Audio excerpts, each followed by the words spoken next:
기도하시겠습니다. 하나님 아버지, 오늘도 우리가 주님의 존재 내 잠을 깨우고 나와 우리가 하나님 앞에 엎드렸습니다. 하나님 아버지, 오늘도 우리의 마음 가운데 또한 우리의 심령 가운데 하늘의 신령한 복과 땅에 기름진 복을 허락하여 주시고 하나님이 주시는 평강이 가득하게 하여 주시옵시며 하나님의 영광으로 우리를 덮으셔서 오늘도 우리가 가는 모든 곳과 행하는 모든 일에서 하나님의 영광을 보게 하시고 하나님이 하시는 일을 보게 하시고 하나님께서 우리와 함께 하시는 것을 우리가 확신하게 하여 주시기를 원합니다. 오늘도 우리가 해야 하는 모든 일들 가운데 강하고 담대하게 하여 주시옵시고 예수 그리스도의 마음을 품고 하나님 아버지의 마음을 품고 우리가 하나님의 뜻을 온전히 이루어 드리는 귀한 날 되게 하여 주시옵소서. 감사드리오며 예수 그리스도 이름으로 기도드리옵나이다. 아멘. 이 시편 66편도 하나님께 찬양하는 찬양시입니다. 시의 부제로 인도자를 따라 부르는 노래라고 이렇게 되어 있습니다. 여호와를 찬양하는 것, 이것은 하나님께서 우리를 만드신 목적이라고 그렇게 이야기를 했었습니다. 그런데 하나님께서는 우리를 만드신 목적만 하나님을 찬양하는 것이 아니라 사실은 온 세상이 하나님을 찬양하도록 그렇게 만들어 놓으셨습니다. 실질적으로 하나님을 가장 찬양하지 않는 존재는 사람일 것으로 생각이 됩니다. 왜냐하면 사람들은 너무나 교만하고 그리고 또한 하나님의 하시는 일들을 잊어버리고 있기 때문입니다. 그런데 자연 만물은 하나님께서 만들어 놓으신 그 자연 질서를 따라 움직이면서 행하는 모든 것들이 이루어지는 모든 것들이 하나님을 찬양하는 것입니다. 아침에 해가 뜨는 것이나 바람이 부는 것이나 비가 오는 것이나 천둥이 치는 것이나 이 모든 것들이 하나님을 찬양하는 자연의 움직임입니다. 하늘의 별이 반짝이는 것도 하나님을 찬양하는 것이고 이 자연 만물이 아름다운 모든 것들도 다 하나님께서 만들어 놓으신 것이기 때문에 하나님을 찬양하는 것이라고 이야기할 수 있습니다. 그래서 시인은 이렇게 이야기합니다. 온 땅이여 하나님께 즐거운 소리를 낼지어다. 그의 이름의 영광을 찬양하고 영화롭게 찬송할지어다. 온 세상이 그렇게 하나님을 찬양하고 있는데 또한 하나님을 찬양하라고 이렇게 소리 지르는 이유가 온 세상을 만드신 하나님의 목적도 하나님의 영광의 표현이고 그리고 하나님을 찬양하게 하는 데 있음을 시인이 알고 고백하고 있는 것이죠. 그리고 또한 그 하나님을 찬양해야 되는 이유가 오늘 이 금방 읽었던 그 이유가 뭐냐면 그의 이름의 영광 때문입니다. 하나님의 이름의 영광을 우리는 찬양해야 합니다. 우리가 하나님의 이름의 영광, 그 이름의 영광이라는 것은 그 영광이라는 말은 가벼이 여기지 않는다라는 것이죠. 중요하게 여기고 무겁게 여긴다는 것을 의미합니다. 하나님의 이름은 중요하고 무거운 이름입니다. 그래서 우리가 십계명을 보더라도 주 너의 하나님 여호와의 이름을 망령되이 일컫지 말라고 이렇게 말씀하셨습니다. 하나님 앞에 내세울 우상도 없고 하나님의 이름을 망령되이 일컫는 것도 우리가 하나님 앞에 범죄하는 것입니다. 그래서 이스라엘 사람들은 하나님의 이름을 적어놓고 여호와라고 이름을 적어놓고 그것을 여호와라고 읽지 않았습니다. 이스라엘 사람들이 성경을 적을 때 하나님의 이름을 자음으로만 적었어요. 요드 해 바브. 그래서 여호와, 우리가 여호와라고 읽기는 하지만 모음이 뭐가 붙었을지는 우리가 알 수 없기 때문에 70인역 성경을 보더라도 자음만으로 된 성경을 읽으면서 그것을 후대 사람들은 여호와라고 이렇게 읽었습니다. 그런데 여호와라고 읽지 않고 혹시 하나님의 이름이 실제로 여호와면 그러면 여호와라고 읽는 것이 여호와의 이름을 망령되이 일컫는 것이 될 수 있을 것으로 생각해서 여호와라고 읽지 않고 그 이름과 기록한 문자와 전혀 상관이 없는 아도나이라고 이렇게 읽었습니다. 그래서 우리는 지금 성경에 나오는 이름 여호와라고 이렇게 이야기하지만 사실은 이스라엘 사람들은 이 성경을 읽으면서 아도나이, 하나님의 이름을 아도나이라고 이렇게 읽을 정도로 하나님의 이름을 무겁게 여겼고 어렵게 여겼었습니다. 그것이 또한 하나님의 명령이기도 했었습니다. 옛날에 우리나라 조선시대 왕의 이름은 함부로 부를 수 없는 이름이었었습니다. 왕의 이름은 부를 수 없었습니다. 왕의 이름을 함부로 부르는 자는 대역죄로 다스려졌기 때문에 그렇습니다. 하나님의 이름은 그 왕의 이름과 어떻게 비교하겠습니까? 하나님의 이름은 왕의 이름보다도 훨씬 더 무겁게 그렇게 우리가 여겨야 합니다. 하나님의 이름을 무겁게 여기지 않는 자는 하나님을 제대로 믿는 자라고 이야기할 수 없습니다. 하나님의 이름의 영광, 하나님의 이름의 영광은 찬양의 대상입니다. 하나님께 아뢰기를 주의 일이 어찌 그리 엄위하신지요. 그리고 또 찬양해야 할 것이 주의 하신 일들입니다. 하나님의 영광, 그 이름의 영광만으로도 찬양받으시기에 합당하신데 그래서 우리가 그 이름의 영광을 찬양하는 것이 너무나 마땅한데 우리가 찬양해야 되는 두 번째 이유가 뭐냐면 하나님이 하신 일들이 너무나 영광스럽고 너무나 엄청나기 때문에 하나님이 하신 일들을 또한 우리가 찬양하는 것이 마땅합니다. 하나님께 아뢰기를 주의 일이 어찌 그리 엄위하신지요.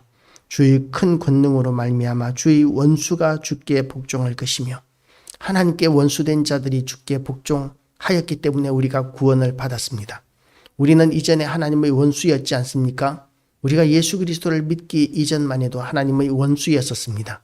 그리고 또한 하나님을 믿느니 내 주먹을 믿으라고 이렇게 소리치던 수많은 무리들 가운데 우리는 하나였었습니다. 하나님의 이름을 망령되이 일컬었고 그리고 또한 하나님은 섬기지 않으면서 수많은 우상들을 섬겼던 그런 하나님의 원수였었고 하나님의 계명이나 율법을 아예 알지도 못하면서 세상의 그 풍속을 따라서 육신의 정욕과 안목의 정욕과 이생의 자랑을 따라서 우리는 죄를 범하며 살았던 하나님의 원수였었습니다. 그런데 하나님께서 은혜를 베풀어 주셔서 우리에게 성령을 보내시고 예수님을 믿게 하시고 그리고 이제 우리를 구원하셨기 때문에 우리는 하나님 앞에 예배하는 자가 되고 찬양하는 자가 되었습니다. 그래서 하나님의 원수가 주의 원수가 주께 복종하는 이런 일들이 우리를 통해서도 일어나게 되었고 앞으로도 일어나게 될 것입니다. 수많은 하나님의 원수들이었던 우리가 또한 하나님을 찬양하고 엎드리고 경배하게 되었다면 앞으로도 하나님께서 또 다른 하나님의 원수들을 일으켜 세우실 것입니다. 그리고 온 땅이 주께 경배하고 주를 노래하며 주의 이름을 노래하리다 할지어다. 우리가 또한 하나님을 찬양하고 온 세상과 함께 하나님을 찬양하고 하나님께서 행하신 일들을 찬양하고 하나님의 아들들에게 행하신 이 모든 일들을 찬양하고 자연 만물을 통해서 하나님을 찬양하고 하나님께서 우리에게 주신 말씀을 통해서 하나님을 찬양하고 이렇게 하나님 앞에 우리가 겸손함으로 하나님 앞에 찬양하는 것, 이것이 우리가 하나님의 은혜를 누리고 하나님의 영광을 누리는 가장 중요한 관건이 되는 것입니다. 그가 그의 능력으로 영원히 다스리시며 그의 눈으로 나라들을 살피시나니 거역하는 자들은 교만하지 말지어다. 우리가 이 땅에 어떤 사람도 하나님 앞에 교만할 수 있는 사람은 없습니다. 그런데도 불구하고 얼마나 사람들이 교만한지 하나님을 무시하고 말씀을 판단하고 그리고 그 말씀을 선별해서 믿는 사람들이 있습니다. 어떤 성경학자가 성경에서 유튜브에서 신앙 상담을 해주는 그런 것이 있는데 신앙 상담을 하는 그 사람은 성경을 장로교인은 아닌 것 같아요.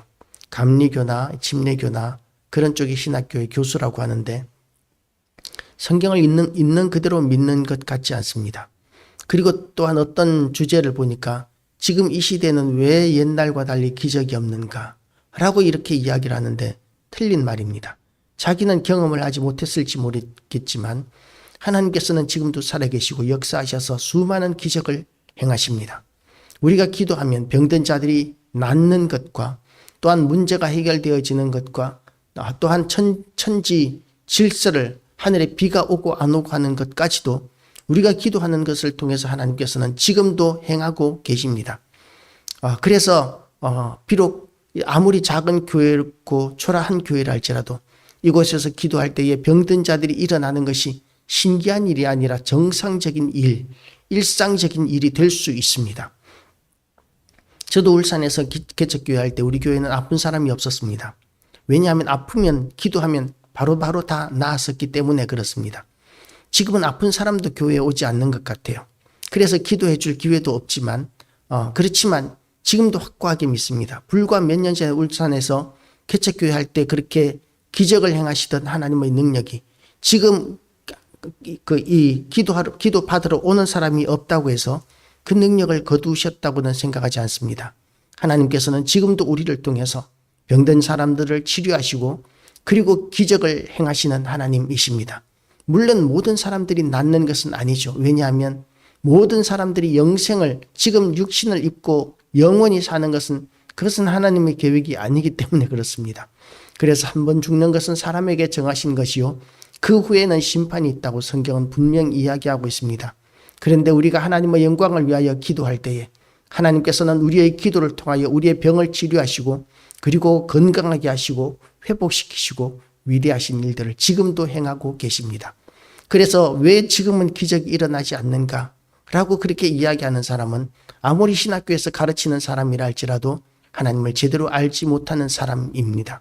그런 사람들이 가르치면 우리가 제대로 분별할 수 있어야 합니다. 지금도 기적은 일어납니다. 그것도 일상적으로 일어납니다. 하나님 앞에 기도하면 그러면 하나님께서는 성도들의 기도를 통하여 교회를 세우기 위하여 하나님께서는 기적을 행하십니다. 어떤 권사님은 그런 은사가 특별한 은사가 없었는데 전도하면서 전도 대상자에게 이렇게 붙들고 기도하는 방법으로 전도를 열심히 하시는 권사님이 있으셨다고 합니다. 그러면 이렇게 붙들고 기도하면 그러면 기적이 나타나더라는 것이죠. 왜냐하면 전도의 현장은 전장으로 치면 최전방입니다. 그 최전방의 병사들에게 국가는 최고의 그런 모든 보급을 해줍니다. 식량과 무기와 모든 필요한 것들을 공급해 주게 되는 것이죠. 왜냐하면 그렇게 공급해 주어야 승리할 수 있기 때문입니다. 우리 신앙인들에게 있어서 최전방은 기도의 자리이기도 하지만 또한 전도의 자리가 최전방입니다. 그래서 우리가 전도의 자리에서 우리가 이렇게 기도하면 축복하면 그러면 하나님께서는 우리의 기도를 통해서 전도의 현장에서 놀라운 역사들을 이루고 기적을 이루시는 일들이 굉장히 많이 나타나고 있습니다. 지금 이 시대에도 말입니다. 아무리 사람들이 완고하고 완악하여서 하나님을 거부하고 거역한다 할지라도 하나님께서는 지금도 하시는 일로 말미암아 하시는 일이 아니라 지금도 하고 계시는 일로 말미암아 찬양을 받으셔야 하고 영광을 받으셔야 합니다. 우리가 지금도 살아계시고 역사하시는 전능하신 하나님, 지금도 전능하신 하나님, 지금도 역사하시는 하나님을 믿고 더욱더 하나님의 이름을 찬양하고 하나님이 하신 일과 또한 하고 계시는 일들을 찬양하는 그런 귀한 교회와 성도 다 되시기를 주님의 이름으로 축복합니다. 기도하시겠습니다. 하나님 아버지, 오늘도 우리가 하나님의 은혜 가운데 주님 존전에 나왔습니다. 지금도 전능하신 하나님이시고 지금도 기적을 행하시는 하나님이시오니 하나님 아버지, 참으로 우리가 하나님으로 인하여 강하고 담대하게 하여 주시옵시고 우리가 하나님의 위대하신 일들을 지금도 영원히 보게 하여 주시기를 원합니다. 지금도 우리가 현장 가운데서 우리가 하나님 앞에 기도할 때 이루시는 위대하신 일들을 우리가 보게 하시고 하나님의 이름으로 우리가 또한 행하게 하시고 그리고 또한 교회를 채워나가는 일들을 우리가 행하게 하여 주시옵소서. 하나님의 크신 영광으로 우리를 덮으셔서 우리가 오늘도 감당해야 되는 모든 일들 가운데 하나님께서 홀로 영광 받으시기를 원하오며 예수 그리스도 이름으로 기도드리옵나이다. 아멘.